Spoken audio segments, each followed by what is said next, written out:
writer.com. Welcome Evelyn to the stage.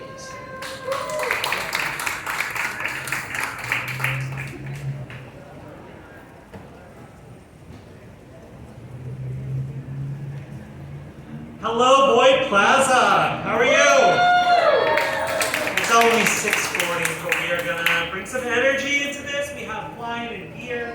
Please grab some wine and beer. Tip your bartenders. The drunker you are, the better the poetry will be. Thank you so much to Richland Library for bringing us out here. Thank you to Jennifer for bringing Lily and I to read with her. Thank you to Preach Jacob, the performers. Let's do some poetry. The joy of a biscuit, snatched from the fresh-baked, scratch-made batch still flaking, soft, fluff-light, yet dense enough to quell a quaking stomach during a late-shift cigarette break after spending brunch bussing tourist tables for $2 an hour. This sacred bread, this rare luck, this dare, stealthed, spare biscuit crammed in my parched mouth.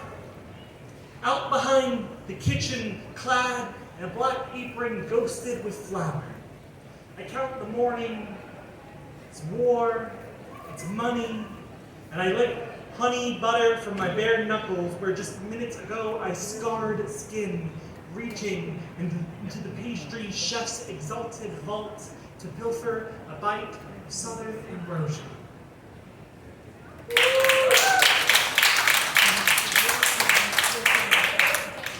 This is a poem called Trespassing.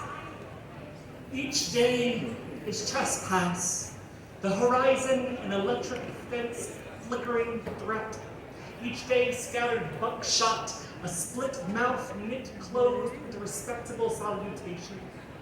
You must pass as someone who comes from the dirt, or else get buried underneath the dirt. I decide to stay another year, to carve a home, to hum the trans body into a song that belongs here.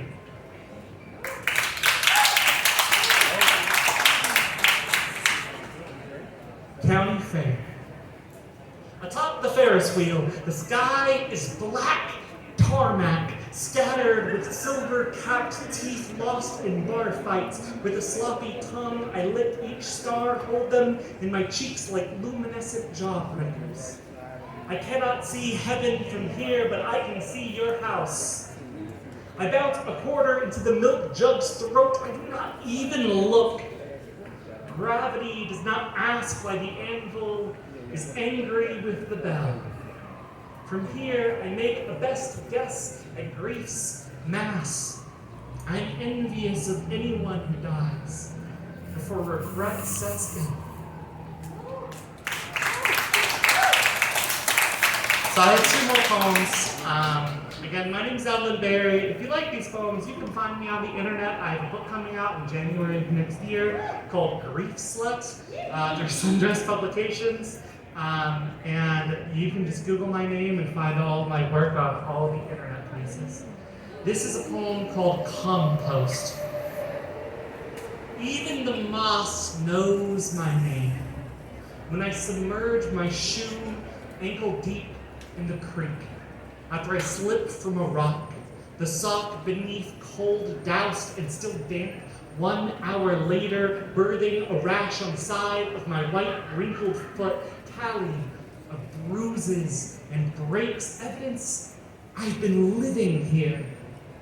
Here, in my body, decomposing delight monger what I know of myself remains clung like mud between toes. Even the moss knows my name. It's not memorable.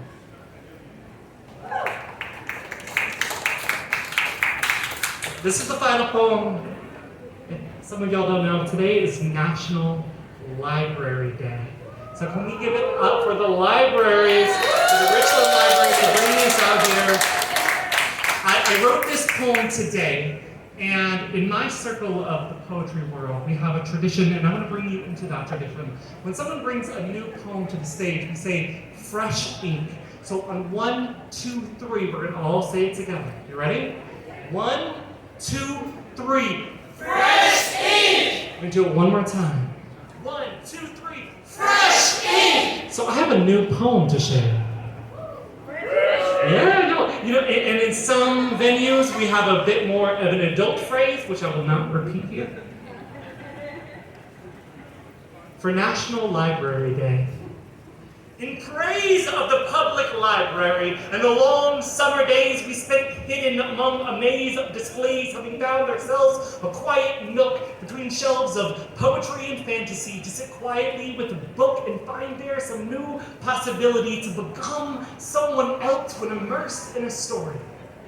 Praise the public library and the programs we attend, where we tend to our bodies with yoga bends, where we learn to mend buttons or grief-riddled hearts, where we kickstart literacy, where we make and share art, share skills, and share resources to help our community soar. Praise the public library, where even if you don't read, you can borrow whatever you need to crochet, or cornhole. You can even borrow a seed to plant spring squash in your backyard, or a deck of Braille playing cards, or a pair of hike-worthy trekking poles, an electric auger for digging holes, a cake pan stand, mixer hand truck, bow rake for scraping muck, or landscape painting easel. Whether you wood or puzzle, they've got jigsaws, they've got it all. Bocce ball, cordless drill, Dungeons and Dragons starter set, camp tents, button makers, live stream cameras, and life vests. Praise the public library and the librarians who cultivate a safe place to congregate, to gather and grow freely, to read and succeed, to make crafts and take a break in this haven, in these walls. Let us praise this public space where access is equitable for all. Thank you.